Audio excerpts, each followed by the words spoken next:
Eurobox presents Death of a Nightingale, written by Annika Pampel. Death of a Nightingale is a dark, poetic, and fiercely original novel that defies genre boundaries. With rich Gothic imagery, razor-sharp dialogue, and a fearless narrative voice, Annika Pampel takes readers on a haunting journey through Atlanta's shadowy underworld, where an immortal vampire named Grace finds herself unexpectedly drawn to a woman named Ness, a suicide hotline operator with secrets of her own. Annika is our special guest today, and she's connected with us to discuss her book. Hi, Annika. Welcome, and thank you very much for joining us. Hi, thank you so much for having me. I appreciate it. So, what inspired you to create such a bold and unique main character like Grace? I had in high school a wonderful, wonderful friend of mine, my dearest friend, and he unfortunately took his own life at 23, very, very young, and we were very close. But he had this wonderful, very specific sense of humor that was both very vibrant and very dark.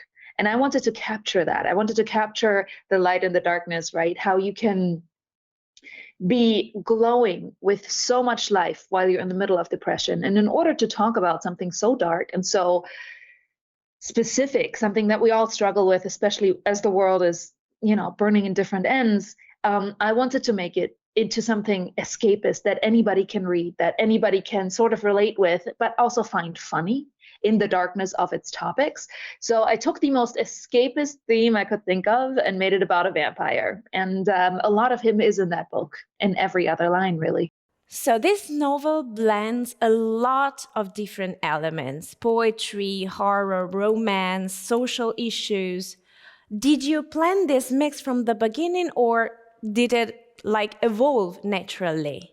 A little bit of both, right? With themes like that based on a real human being, you always start with a thread of reality that's just there, right?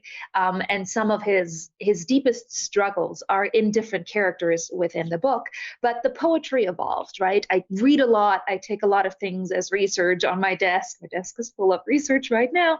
And I came across this poem and loved it so much, I wanted to play with it and adjust it and make it my own. And luckily it was in the public domain, so that's how the poetry element came to it.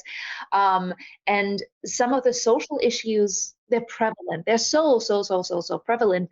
I have friends who are on very different spectra, right? I have friends in the trans world. I have friends who are glowingly vibrant on every spectrum you can imagine.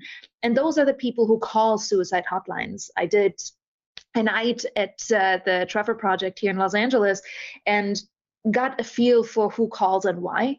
And it's mostly people who aren't accepted for various different reasons, who are lonely, who miss love, who can't see themselves relating in any way, and who are just ostracized and who need people to talk to. So it's all about acceptance. And for me, bringing those social issues in is absolutely vital, because as the world gets more divisive, we need to be more open. And that's why the social issues kind of made their way into my book, even though it's a fantasy.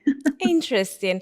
I have another why for you. I'm very curious about it.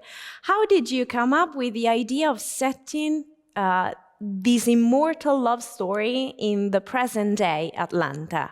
It's actually also fairly easy, right? I get inspired by locations.